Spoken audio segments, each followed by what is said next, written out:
Episode 24 meeting with Siddharth. Rudraksh जब bedroom से वापस आया तो उसने देखा आराध्या सो चुकी है। उसने गहरी सांस ली और उसके पास बैठ गया। उसके गालों पर हाथ फेरते हुए रुद्राक्ष के होठों पर मुस्कान आ गई, लेकिन जैसे ही उसने विशाल के बारे में सोचा उसकी मुस्कान गायब हो गई। उसने खुद से कहा, क्या विशाल ने सच में यह सोचा था कि वह इस तरह से उसे थ्रेट कर सकता है? क्या वह भूल गया रुद्राक्ष सिंघानिया असल में कौन है?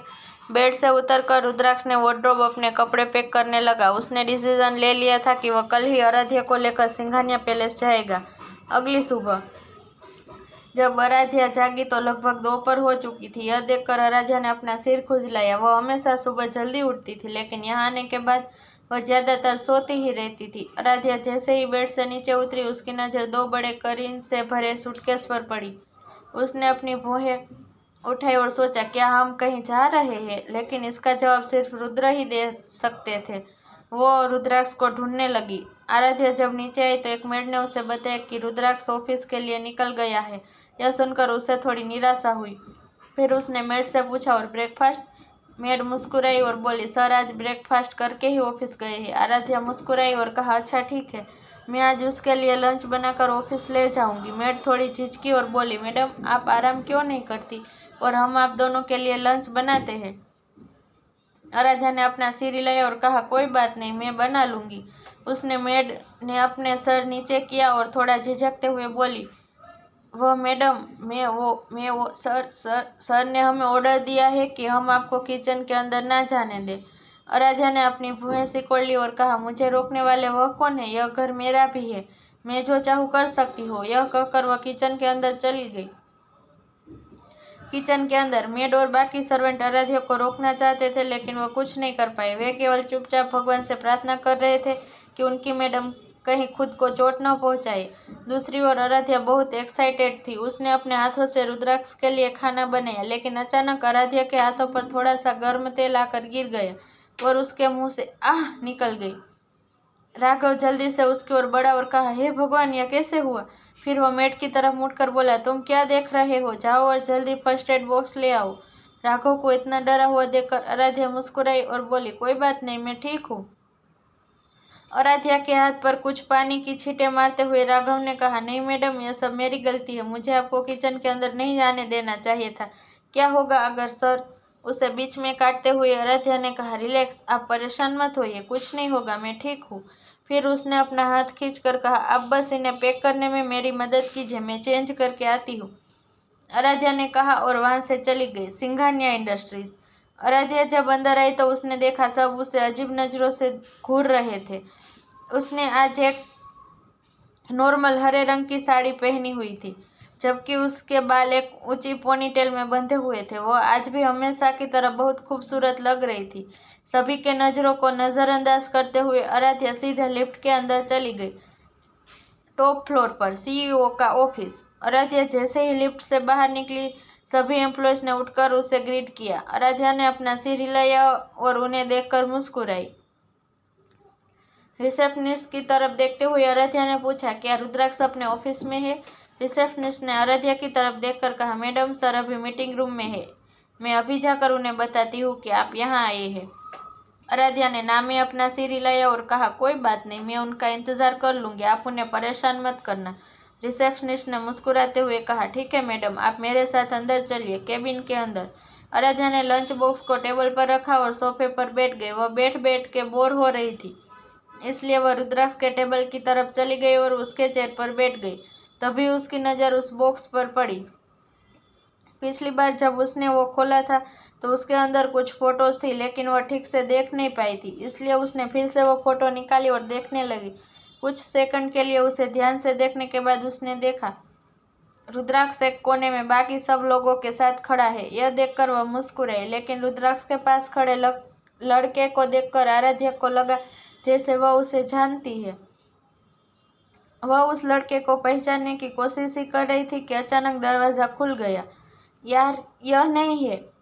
सिद्धार्थ बीच में रुक गया जब उसने रुद्राक्ष की जगह आराध्या को देखा, जिसे उसने देखने की उम्मीद नहीं की थी। आराध्या की नज़र जब उस पर पड़ी तो वह जल्दी से उठ गई और सोफे के पास आ गई। दूसरी ओर सिद्धार्थ उसे देखकर मुस्कुराया और बोला, तुम्हें वहाँ से उठने की कोई ज़रूरत नहीं है, वह जगह तुम्हारी ही है मिसेस सिंघानिया। आराध्या ने अपने सामने खड़े इंसान को देखा जो उसे काफी जाना पहचाना लग रहा था। अपना सिर झुकाते हुए वह धीरे से बुदबुदाई, सिद्धार्थ मल्होत्रा। सिद्धार्थ ने धीरे से हंसते हुए कहा, तुम मुझे याद कर रही हो? आराध्या उसकी तरफ देखने लगी और मुस्कुरा दी। बेशक उसे सिद्धार्थ याद था, क्योंकि वह पूरे कॉलेज के लड़कियों के साथ फ्लर्ट करता था। सिद्धार्थ उसे गले लगाने के लिए उसके पास गया और कहा, आराध्या। लेकिन आराध्या जल्दी से वहां से हट गई और सोफे पर बैठते हुए बोली, तुम्हारा यह चार्म्स और ट्रिक्स मुझ पर कभी वर्क नहीं किया और न ही अब करेंगे। और अब मैं शादीशुदा हूँ और तुम मेरे हस्बैंड के ऑफिस में खड़े हो। उसकी बातें सुनकर सिद्धार्थ हैरान हो गया। आराध्या को देखते हुए उसने सोचा, चार्म्स? क्या चार्म्स और क्या ट्रिक्स? मैंने तुम पर कभी कोई ट्रिक्स नहीं चलाई। क्या मैं पागल हूँ जो अपने ही मौत को गले लगाऊंगा? अपना गला साफ करते हुए सिद्धार्थ सोफे पर बैठ गए और कहा, अच्छा मैं। लेकिन इससे पहले कि वह अपनी बात पूरी कर पाता, आराध्या जोर से हंस पड़ी और बोली, मैं तो मजाक कर रही थी। इतने सालों बाद तुमसे मिलकर बहुत अच्छा लगा। सिद्धार्थ ने भी मुस्कुराते आराध्या के सर पर हाथ फेरते हुए कहा, तुम्हें भी देखकर मुझे बहुत खुशी हुई। सिद्धार्थ अपना हाथ वापस लेने ही वाला था कि केबिन का दरवाजा एक बार फिर से खुल गया।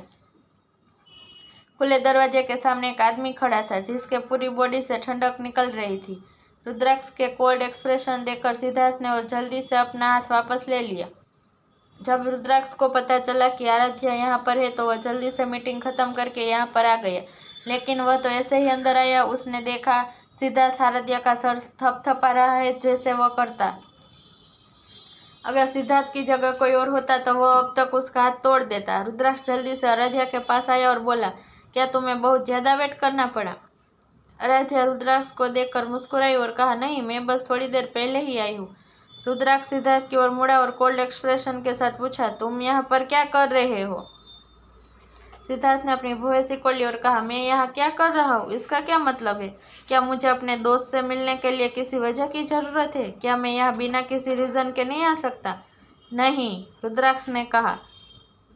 आराध्या ने लंच बॉक्स खोलते हुए कहा, ठीक है, अब आप दोनों चुप हो जाओ, मैं लंच लेकर आई हूँ, खा लीजिए। सिद्धार्थ जल्दी से सोफे पर बैठ गया और अपने दोनों हाथों को रगड़ते हुए बोला, आराध्या, क्या मैं भी यह खा सकता हूँ? इससे पहले कि आराध्या जवाब दे पाती, रुद्राक्ष ने सिद्धार्थ का हाथ पकड़ लिया और कहा, नहीं, तुम नहीं खा सकते। आराध्या ने अपनी आंखें घुमाई और बोली, तुम खा सकते हो, मैं थोड़ा ज्यादा खाना लेकर आई हूँ। सिद्धार्थ ने मुस्कुराते हुए कहा, देखो, भाभी ने भी कह दिया कि मैं खा सकता हूँ। रुद्राक्ष ने बेमन से सिद्धार्थ को छोड़ दिया। फिर वो आराध्या के पास बैठ गया। अपने बगल में बैठी लड़की को देखकर रुद्राक्ष मुस्कुराने लगा। आराध्या ने सिद्धार्थ और रुद्राक्ष के हाथों में प्लेट देते हुए कहा, अब जल्दी खाकर बताए कि यह कैसे बना है। रुद्राक्ष के खाने की तरफ की ओर इशारा करते हुए पूछा, ये तुमने बनाए हैं? आराध्या ने हाँ में सिर हिलाया। उन्होंने तुम्हें किचन के अंदर जाने कैसे दिया? रुद्राक्ष ने कोल्ड वॉइस में पूछा। वह घर मेरा भी है और मुझे अपने किचन में जाने से कौन रोक सकता है? आराध्या ने कहा। रुद्राक्ष ने आह भरी और चुपचाप अपना खाना खाने लगा। दूसरी ओर सिद्धार्थ जो उन्हें देखकर खाना खा रहा था, उसने कहा, आह आराध्या, तुमने सच में बहुत टेस्टी खाना बनाया है। उसकी बात सुनकर आराध्या मुस्कुरा उठी। सब खाना ही खा रहे थे कि आराध्या ने पूछा, अरे उस अजीब टोपी वाले के बारे में क्या, जिसके साथ तुम ज्यादातर रहते थे? यह अजीब टोपी वाला आदमी और कोई नहीं, रुद्राक्ष था।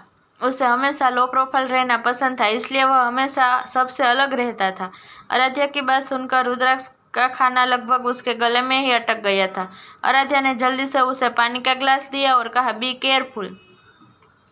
दूसरी ओर सिद्धार्थ ने मुस्कुराते हुए आराध्या की बात का जवाब देते हुए बोला, वह ठीक है और कुछ दिन पहले ही उसकी शादी हुई है। आराध्या ने अपनी आंखें उठाई और कहा, किस बेवकूफ लड़की ने उस अजीब टोपी वाली से शादी की? रुद्राक्ष खांसने लगा और अपनी कोल्ड आंखों से सिद्धार्थ को घूरने लगा। रुद्राक्ष की नजरों को भांपते हुए सिद्धार्थ ने अपना सिर खुजलाया और कहा, वो असल में ऐसा नहीं है जैसा तुम सोच रही हो। और हाँ आराध्या, अगर तुम्हारी शादी अजीब टोपे वाले लड़के से हुई होती तो तुम क्या करती? आराध्या ने अपना सिर हिलाया और कहा, आह, मैं उसके जैसे लड़के से कभी शादी नहीं करूंगी। रुद्राक्ष ने अपना सिर नीचे किया और कहा, अब बहुत हो गया, चुपचाप खाना खाओ। खाना खाने के बाद आराध्या ने रुद्राक्ष से पूछा, आपने सूटकेस क्यों पैक किया? क्या हम कहीं जाने वाले हैं? रुद्राक्ष ने मुस्कुराते हुए कहा, हम आज सिंघानिया पैलेस जा रहे हैं। ऑफिस से घर जाने के बाद हम वहाँ के लिए निकल जाएंगे।